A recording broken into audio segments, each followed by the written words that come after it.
Krikščioniškoji Maranatvos bažnyčia veikia visų planetos žemynų tautose. 3 Amerikos žemynų – Europos, Afrikos, Azijos ir Okeanijos šalių bažnyčios, kurias jungia ta pati doktrina, vadovaujamos šventosios Dievo dvasios ir vienijamos gyvojo žodžio.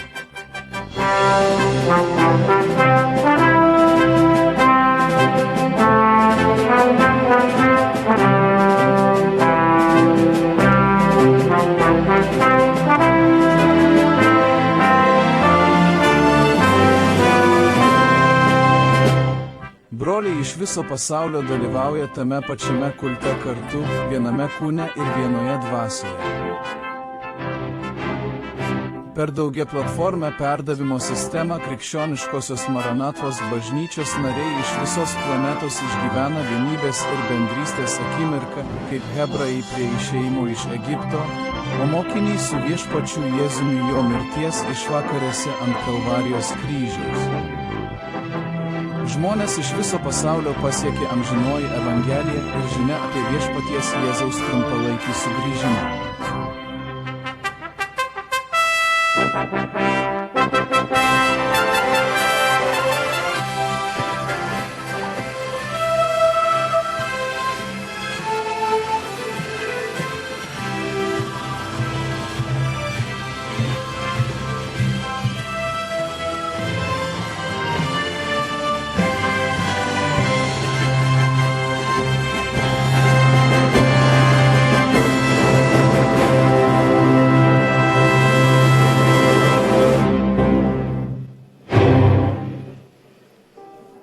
Sveikiname visus šio renginio dalyvius iš Betas Hefestas, 3 laidos su viešpaties Jėzaus ramybe.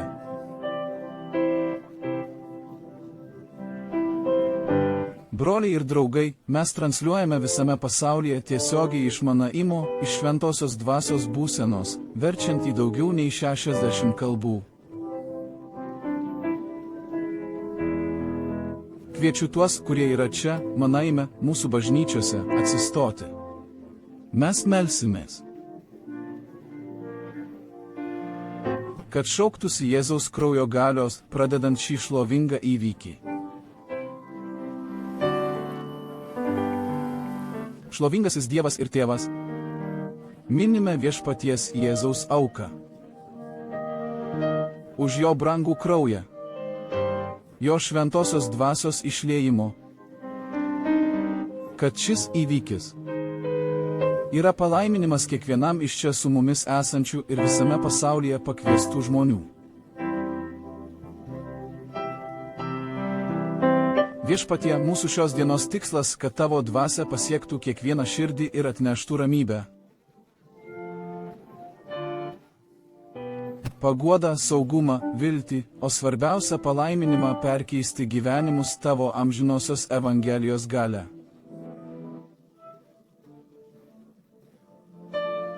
Viskas, kas čia daroma viešpatie, turi tikslą pašlovinti Jėzaus, mūsų gelbėtojo ir viešpaties vardą. Mes meldžiamės jo vardu, Jėzaus vardu. Amen. Galite atsisėsti. Viešpaties Jėzaus, mūsų atpirkėjo, mūsų gelbėtojo. Mano broliai, tai bus įžanginis žodis. Ir norėčiau pasakyti broliams, kad mes šią dieną įsipareigojame skelbti ne religiją, nei jos doktrinos. Kodėl? Nes esame kritiški ir kartu atsakinga, be išimties, už socialinę, politinę, bet daugiausia religinė situacija pasaulyje. Kas yra aplink mus be?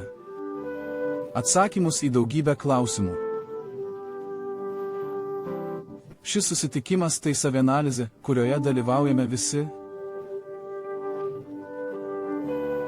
Ir norėjau trumpai pristatyti, nes mūsų tikslas yra paskelbti dar vieną pranašišką skelbimą susijusi su šia istorinė. Ir pranašiškas momentas, kurį išgyvena pasaulis, daugiausia susijęs su tikinčiųjų bažnyčios paėmimo į dangų artumu. Išpranašavo viešpats Jėzus, jo apaštalai ir bažnyčios. Senojo testamento pranašai taip pat pranašavo. Trumpai pakalbėsime apie žodį maranatą. Žodis maranata yra aramėjų kilmės biblinis žodis, sudarytas iš dviejų kitų žodžių – maran, kuris reiškia mūsų viešpats, ir ata, kuris reiškia ateiti. Maranata. Viešpats Jėzus ateina. Aleliuja. Norėtume trumpai atkreipti dėmesį į kai kurios pranašiškus ženklus, kurie yra įspėjimai ir ženklai, nurodantys į šį laukimo momentą, kurį mes gyvename. Daug iššūkių. Mes susidurime su šiais iššūkiais. Be sprendimo. Ir tai kelia netikrumą, sielvartą, ypač mūsų širdyse. Bet mes nesame apleisti, nes buvome įspėti apie tokius pranašiškus įvykius ir būtina ieškoti atsakymų į daugybę iššūkių. – 2019 metais, lygiai lapkričio 24-ąją, įvyko pirmasis įvykis trimitas partijose, ir tai buvo artėjant pranašiškam laikui, vadinamam trumpuoju. Tai sugalvojo ne mūsų bažnyčia. Tai biblinis dokumentas. Tai yra knygoje. Apokalipsės 1 eilutėje, kai jis sako apreiškimas Jėzaus Kristaus, kuriam Dievas davė jį. Parodyti savo tarnams tai, kas tikrai turėtų įvykti ir per savo angelą juos pasiuntė ir pranešė savo tarnui Jonui. Artėjant šiam įvykiui, mano broliai, atsižvelgiant į 3 grupės, pirmiausia bažnyčia. Antrasis Izraelis ir trečiasis pasaulis pagonys. Kalbant apie bažnyčią, svarbiausia buvo tai, kad bažnyčią reikia paruošti pagrindiniam įvykiui bažnyčios paėmimui. Dvasios išliejimas kaip pasiruošimas šiam paėmimo momentui. Ir Joelio pranašystė pasitvirtino. Apaštalas Petras pakartojo sekminių dieną. Ir broliai gali skaityti su manimi, kas yra arba kas bus numatyta skaityti, ir paskutinėmis dienomis tai įvyks, sako Dievas. Kad savo dvasią apipilsiu visą kūną. Jūsų vaikai ir dukterys pranašaus, jūsų jaunuoliai turės regėjimus, o seneliai sapnuos sapnus.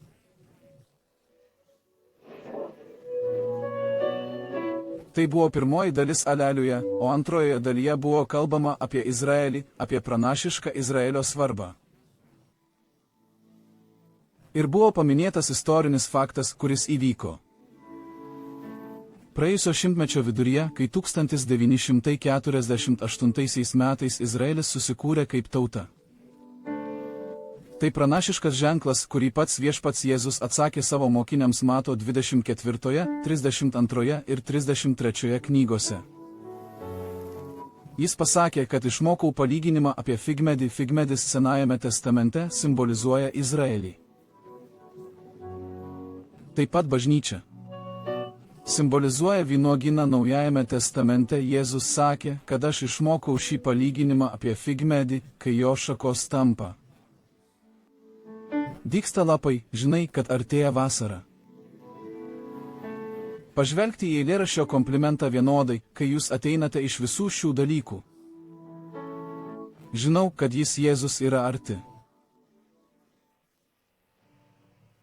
Durys ženklas Izraelyje ir galiausiai pagonims, kaip ir kitiems paskirtiems žmonėms teisė, kad mes esame kitų žmonių daug pranašiškų ženklų buvo pabrėžta atsižvelgiant į žmonių elgesį. Bet taip pat geofizinių ženklų, kurie buvo pavaizduoti toje pranašystėje esančioje Apreiškimo Jonui knygos 8 skyriuje, į trimitų, kurie yra įspėjimai ir ženklai, įrodymai. Kad iš pirmųjų 3 trimitų mes pamatysime labai įdomių faktų.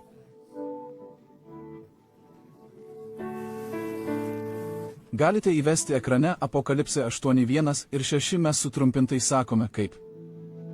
Ši tyla danguje truko beveik pusvalandį, pažiūrėkite, mano mylimieji, kokia iškilmė buvo danguje šio Dievo laikais, ten buvo tyla amžinybėje ir 7 angelai, kurie turėjo 7 trimitus. Pasiruošę žaisti. Kiekvienas trimitas turi pranašišką žinią mūsų laikams. Taigi pereikime prie pirmojo trimito. Sako, taip ir pirmasis angelas grojo savo trimitą ir sudegė. Trečioji trimito dalis buvo sudeginta.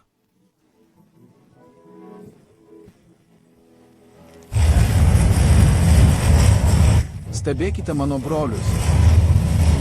Australija, Havajai, Kinija, Indonezija, Jungtinės Amerikos valstijos, Portugalija, Graikija, Rusija, Čilė ir galiausiai Kanada. Intensyviausiai istorijoje gaisrai sukrėtė Kanados ekonomiką iki Ispanijos. Didžiausias metų gaisras Ispanijoje tęsiasi jau 4 dieną.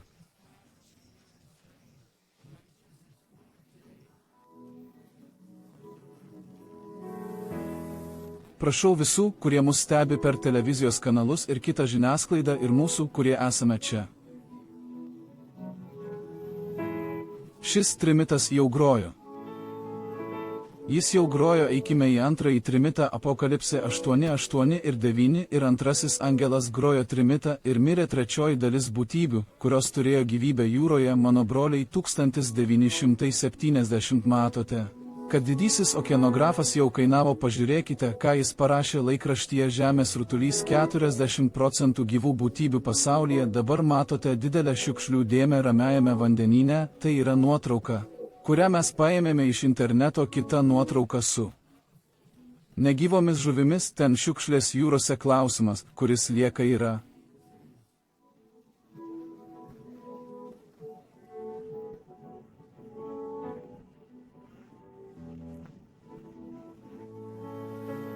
šis trimitas jau grojo. Taip, jis jau grojo. Greitai pereikime prie trečiojo trimito. Trečiasis trimitas sako: ir didelė žvaigždė nukrito ant trečiosios upių dalies virš vandenų šaltinių, o žvaigždės vardo nėra arba nėra. Mano broliai, mes prisimename faktą, kuris įvyko Černobylyje. Vandenų šaltiniai, iš kurių išplaukė nelaimės ištikti krovininiai laivai.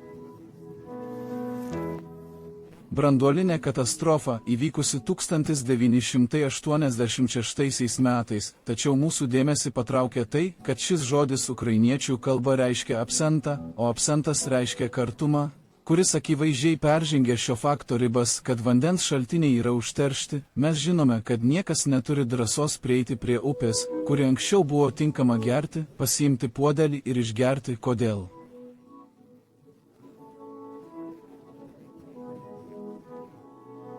Nes šis trimitas jau grojo. Trečiasis trimitas jau grojo. Pažvelkite į dabartinę padėtį Černobylyje, mano broliai, tada tokie faktai yra akivaizdūs, o mes neturime laiko, mūsų laikas trumpas. Šie faktai aiškiai rodo, kad 3 trimitai jau grojo ir įdomi detalė: kiekvienas trimitas, kad groja savo poveikį tęsti. Pirmojo trimito poveikis yra iki mūsų dienų. Antrojo, trečiojo taip parodyti, mano broliai, kad jis trūksta. Ketvirtasis trimitas paliesti. Yra mums ketvirtasis trimitas gros ir ištikimoji viešpaties bažnyčia bus sušaudyta. Žemyn ir ženklas mano broliai, Jėzus pasakė, kad netrukus po tų dienų nelaimės saulė užtems, mėnulis neduos šviesos, žvaigždės kris iš dangaus ir dangaus jėgos bus sukrėsti. Įdomu tai, kad 8 skyriuje Apokalipsės turi paralelinį tekstą, patvirtinantį viešpaties Jėzaus pranašystę, gali įdėti jį prašau ir sako, ir 4 angelas grojo savo trimitą ir buvo sužeista 3 dalis saulės, 3 dalis mėnulio ir 3 dalis žvaigždžių. Galite palyginti 2 tekstus? Todėl, mano broliai,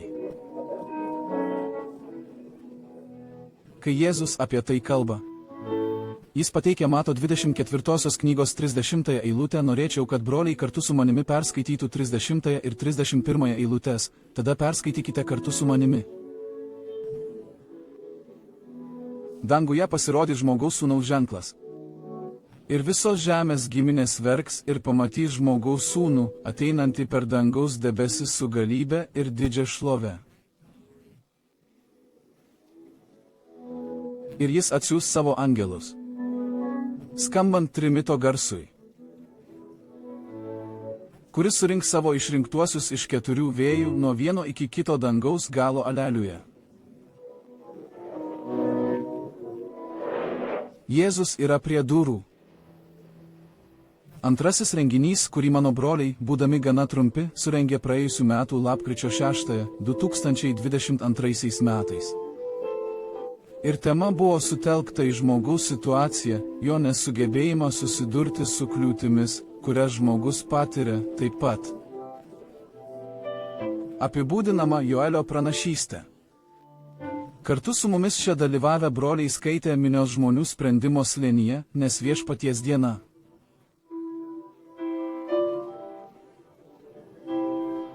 yra netoli sprendimo slėnyje, todėl tą dieną jums buvo užduoti keli klausimai. Galite įdėti jį į ekraną, skaitysime kartu. Kur esame vedami? Kils naujas pasaulinis karas. Kas ateis mums į pagalbą? Kokia yra dabartinio pasaulio padėtis? Broliai, pamatysite kitoje žinutėje, nes pasaulis yra toks nesubalansuotas, griūva ir tada, mano broliai, buvo sprendžiamos tam tikros problemos socialinių, politinių ir religinių aspektų, ir mes matome pasaulį, kuriame vyksta sukrėtimai, kuriame vyksta maištas tiek socialinėje, tiek politinėje, tiek religinėje srityje. O socialiniu aspektu matėme tai, kas vadinama socialinė inžinerija ir jos išardymą. Socialinė inžinerija yra manipuliacijos metodas, kurį naudoja virtualūs nusikaltėliai, siekdami paskatinti mažiau žinių šioje srityje turinčius naudotojus užkrėsti kompiuterius ir taip pažeisti saugumo taisyklės. Tai yra faktas, bet taip pat dėl aktyvizmo tikrai pastorius Gideonas Gatos kalbės apie tai. Politinis, kaip yra politinė aplinka, kaip yra politinis aspektas pasaulyje. Pasaulio mes nekalbame, punktualiai mes kalbame apie pasaulį be vadovybės. Yra nepatikimas vadovavimo aspektas, dabar mūsų tema religinis aspektas. Kaip yra religija, kaip yra krikščionybė, taip pat bus labai gerai aptarta šiek tiek laiko ideologinis tikėjimas, pagrįstas filosofija teologijos, kad yra iš žinomų jūs imtis literatūrinę dalį Biblijos iš žinomų. Bet kadangi būtent šioje situacijoje mes pamatysime, kad atsisakius sekminių, atsisakius dvasios išsiliejimo, Biblija be apreiškimo, krikščionybė be to, kas pranašiška, be paslapties, Evangelija be paslapties, tai veda į tikėjimo krizę ir baigėsi čia, mano broliai, turime mano trumpą žodį. Buvo užduoti kiti klausimai. Kada bus paskutinė žinutė, į kurią atsakysime praėjusių metų renginio pabaigoje? Kada tai bus šiandien? Kas bus pasiuntinys? Ateina iš šventosios dvasios įkvėpimas, šventosios dvasios pilna bažnyčia yra žinia apie išgelbėjimą, apie atgailą, kas tiki ir pasikrikštija, bus išgelbėtas.